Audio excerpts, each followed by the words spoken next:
We turn Dricus on. Okay, there we go. There we go. Dricus, does it? Do you have to pinch yourself when everyone says UFC middleweight champion of the world? No, you can't see the questions yet. I'm going to keep those for you. I'm just a messenger. Does it set in yet? 20th of January feels like the other day. You had us up far too early to watch your fight that only started at what, 7? Yeah. I got a lot of shit for that too. It's not even my fault. Yeah, it feels amazing. It's been 12 weeks since the fight, and it took about 8 weeks before it actually sunk in. You know, the first 8 weeks I was quite injured, so the first 6 weeks was basically just doing media and all those things. I couldn't really train with my foot, and then we got back in training. But I mean, it took me around 8 weeks just to, accept the fact that I'm the world champion now. Not a lot of people know that you were actually, in a wheelchair the next morning. Yeah. Tell us that story. It didn't start off in a wheelchair. Yeah. I mean, actually, the funny thing is, I walked out of the octagon and I knew something was wrong with my foot. But I mean, every time you walk out of a fight, you're probably going to feel that way. But I could feel there was some big problems on both my feet, and I was struggling a bit. And they wanted to give me a moon boot for my foot and a crutch. And I said, "There's no way I'm doing my media with a moon boot and a crutch on. There's no way." And I said, "No, I'm feeling fine. I have this nice suit made for the fight. It was green and gold, like the Springboks." And I said, "There's no way. I have the nicest shoes to go with that suit. So there's no ways that I'm going to be wearing a moon boot." And after that, I took a quick shower and I put on my suit. And as I put on my shoes, I put on the first one and the second one. I tried to put it on and it looked like it was. I was definitely not Cinderella. It didn't get, even my toe, just my toe went in, and my foot was swollen so big that there was no way that shoe was going on. So I had these nice shoes, but I had the wrong size for that specific foot. So I said, "Okay, fine, give me that moon boot," because by then, when the adrenaline started working out, there was just no walking on that foot. I couldn't put any weight on it, so I had to break right over the bridge. And so I had the moon boot, and now I'm walking with this belt. And for those who don't know, the belt weighs close to 14 kilograms. So it's a lot heavier than you would think. So now I'm walking with this broken foot, and I'm world champion, so I have to look the part.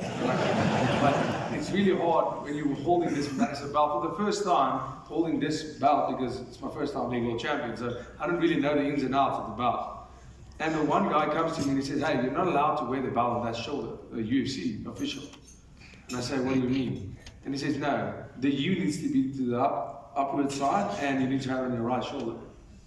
I said, "Well, thanks for the briefing beforehand. So now I have to walk with this foot and the belt on the same side, because that's apparently how it needs to happen for the photos." And as we progress in the media, so I'm sitting at the one desk, then moving on to the other, I refuse to use a crutch because I said, "I'm world champion, I don't need a crutch." And after maybe the second media interview, I go, "Okay, give me that crutch." "Okay, but only one, give me one." And then I walk with this crutch. And after the third or fourth, I said, "Okay," because now somebody needs to carry my belt, and I refuse to do that. So this is where I can't carry it and have 2 crutches. So I go, "Okay, fine." And I give this belt to my brother, and I'm on my 2 crutches. So now we've progressed from me refusing to do anything to 2 crutches. And I go on stage for the massive media scrum. And while I wobble on stage for the massive media scrum. And after the whole media thing, I try to get up, but now I can't get up from my chair. And as the adrenaline leaves your body, this is maybe 2 hours after the fight. Long story short, we get to the room. I got to the room. I fought at 1:15 in the morning in Canada, because we fight in Vegas time zones. And I got back to the hotel at 4. Didn't have one beer as a world champion. That was the only thing I really asked for.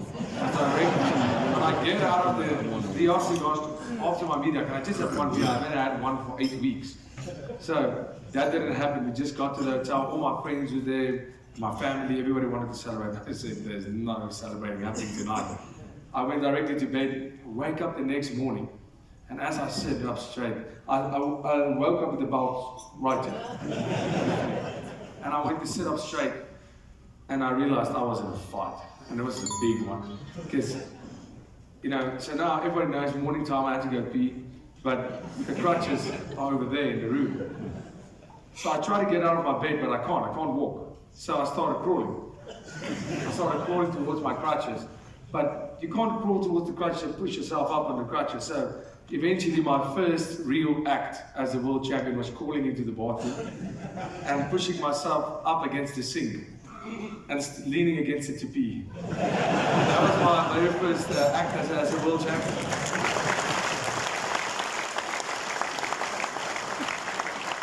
But yeah, nonetheless, I told my girlfriend, hey, phone reception, I need a wheelchair. And she says, what?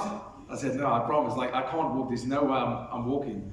So I imagined this for years and years and years. I always imagined the next day after a fight, because that's the best feeling when you wake up, you know, you have the world off your shoulders, you have achieved the goal, even just winning a fight. Because there's such a big build-up and there's so much stress on you for this one big event. The morning after the event, you feel so free. You feel like you've achieved what you had to achieve if you win, of course. Otherwise, I think it must feel terrible. But that morning, I always imagined me walking into the breakfast room with my family and everybody in the hotel with this world title, and how cool I'm going to look. And now I was strolling in there. My girlfriend, because it wasn't even a big wheelchair, it had small wheels, so she was pushing me. And so it wasn't very prestigious, but nonetheless, we had beers for breakfast, and it was maybe third beer, and I was walking like nothing was wrong.